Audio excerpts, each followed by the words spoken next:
Cô vợ nóng tính, tương tác chồng trước mặt bạn bè, rồi thẳng tay đuổi nhóm bạn chồng ra khỏi nhà, do nhóm bạn rủ rê và có lời lẽ thiếu chuẩn mực, khiến mạng xã hội tranh luận dữ dội. Theo nội dung đoạn clip, nhóm bạn của người chồng đến nhà ăn uống khá đông. Mâm cơm bày ra tươm tất, người vợ vừa phụ tiếp đồ ăn vừa dọn dẹp xung quanh. Không khí ban đầu rất vui vẻ, tiếng cười nói rôm rả, cụng ly liên tục. Người vợ không tỏ thái độ gì, vẫn để chồng thoải mái giao lưu cùng bạn bè. Nhưng khi rượu bắt đầu ngấm, câu chuyện đổi chiều. Nhóm bạn liên tục rủ rê người chồng đi tăng 2, tăng 3. Không dừng lại ở đó, họ còn buông ra nhiều câu nói thiếu chuẩn mực, đùa cợt về chuyện đi chơi tiếp, thậm chí nhắc đến những hình thức ăn chơi nhạy cảm.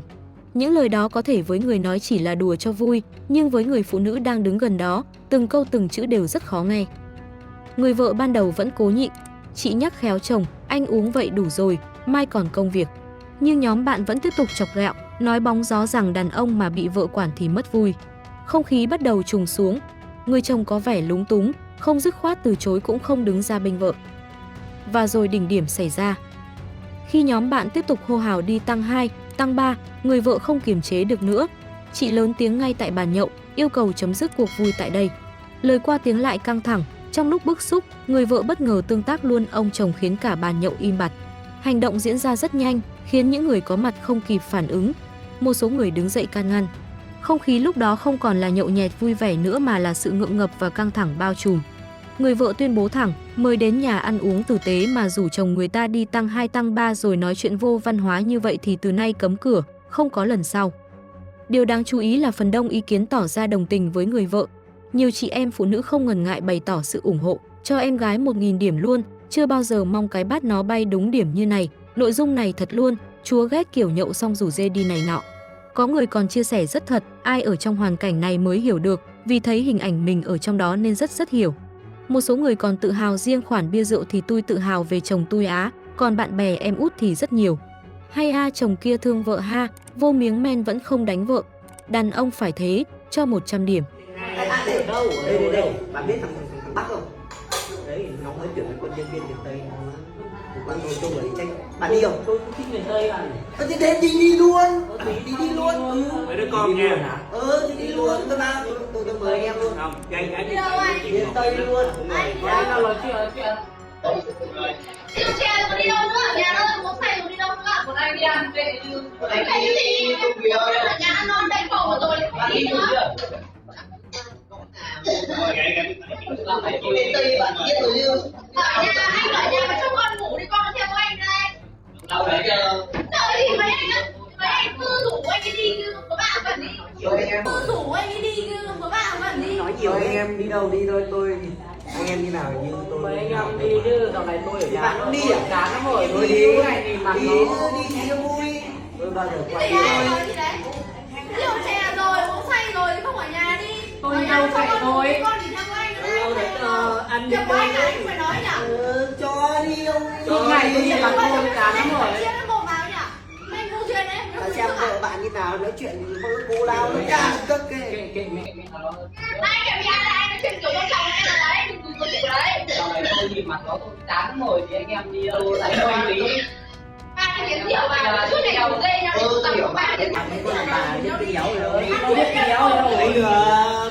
Mình ra ngoài mình làm mình nó chỉ biết ở nhà thôi. Về sớm chúng em phát để em thu giòn. Mày cân mồm mà tao nói chuyện Anh bạn đéo tao. thì nói thu giòn đéo là anh biết.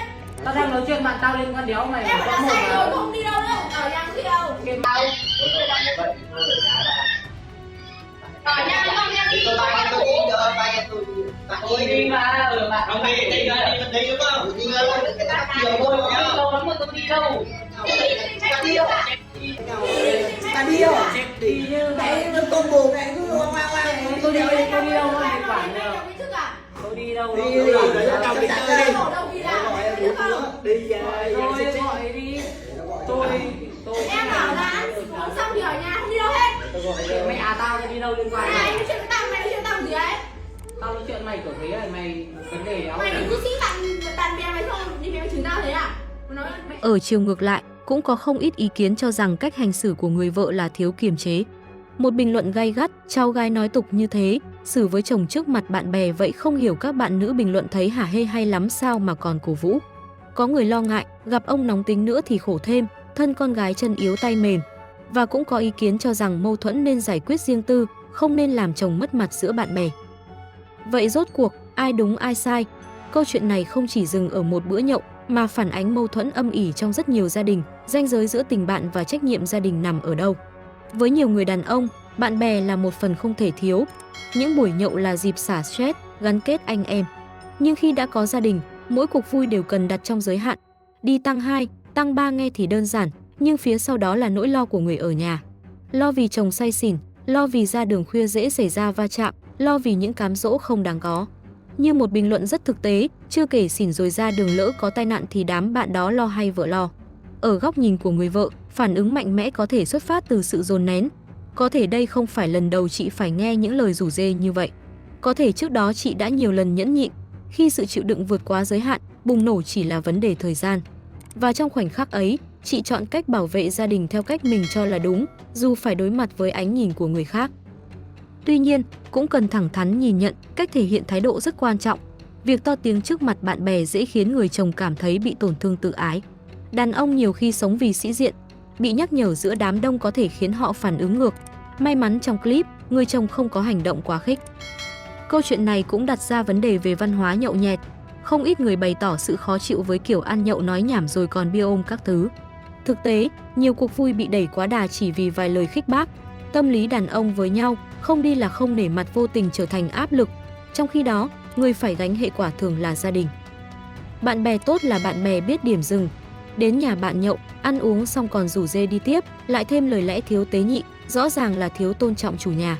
Một số cư dân mạng thẳng thắn, bạn bè này một phần vớ vẩn chắc cũng không có vợ. Dù nói vui, nhưng cũng phản ánh suy nghĩ rằng người đã có gia đình sẽ hiểu và thông cảm hơn cho hoàn cảnh của nhau. Ở một khía cạnh khác, sự việc cũng cho thấy vai trò của người chồng. Nếu ngay từ đầu anh đủ cứng rắn từ chối lời rủ rê, có lẽ mọi chuyện đã không căng. Khi người đàn ông chủ động nói thôi, hôm nay vậy đủ rồi, mai còn việc, thì bạn bè khó có cớ để ép. Trách nhiệm giữ hòa khí không chỉ nằm ở người vợ. Câu chuyện khép lại nhưng dư âm vẫn còn. Người ủng hộ thì cho rằng người vợ làm đúng, dám nói dám bảo vệ gia đình. Người phản đối thì nhắc nhở về cách hành xử mềm mỏng hơn. Có lẽ, điều quan trọng không nằm ở việc đuổi hay không đuổi, mà ở thông điệp phía sau. Khi đã có gia đình, mọi cuộc vui đều cần giới hạn. Tình bạn đáng quý, nhưng không thể đặt cao hơn sự tôn trọng mái ấm. Biến căng tại mâm nhậu ấy, suy cho cùng, không phải chỉ là câu chuyện của một nhà.